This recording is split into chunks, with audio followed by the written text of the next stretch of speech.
are going to be checking out the Acer Nitro V16S. But of course, before we do that, as always, let's see what comes in the box.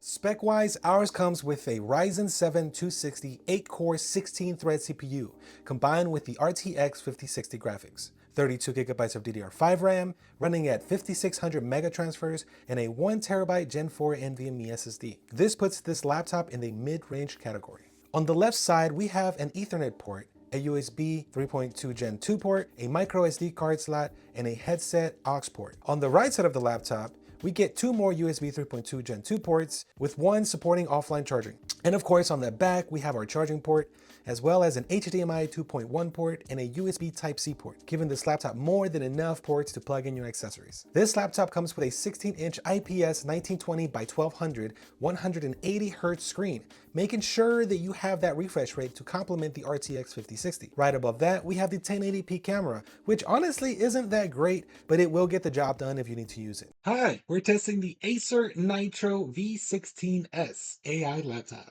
As for the keyboard, this laptop comes with a full-size RGB keyboard, which means it includes the number pad in case you need to use that, which is also a nice have even on a gaming laptop. Internally, we have two slots for upgradable RAM and also two NVMe slots, with one available in case you need to upgrade or add a storage drive later on.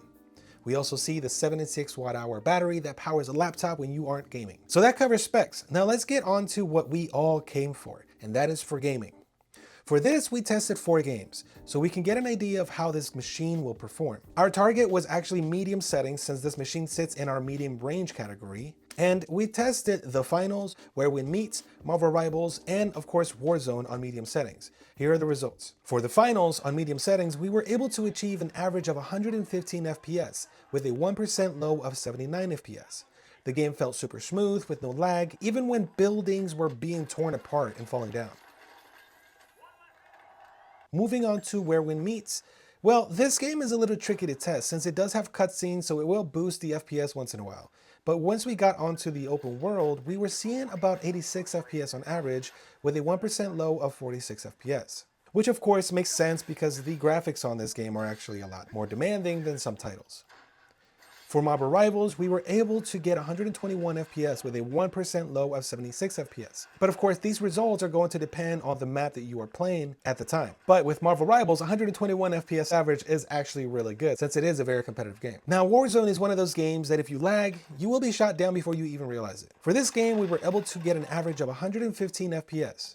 And a 1% low of 76 FPS. More than enough to react to incoming attacks and adjust. Now, even though we are hitting over 100 FPS, that doesn't necessarily make me better at the game, but you know, it does help a bit. Now, we did mention that the screen on the machine is 180 Hz. Sure, on medium settings, we aren't quite seeing 180 FPS on the games we tested, but that refresh rate still gives gameplay a smooth and super fluid feel. It does help in reaction time and often being the first one to spot the target before they spot you. All right, so something to keep in mind. We did our testing on medium settings without really changing anything else. Remember that you do get an RTX 5000 series GPU, which means that it is compatible with DLSS 4.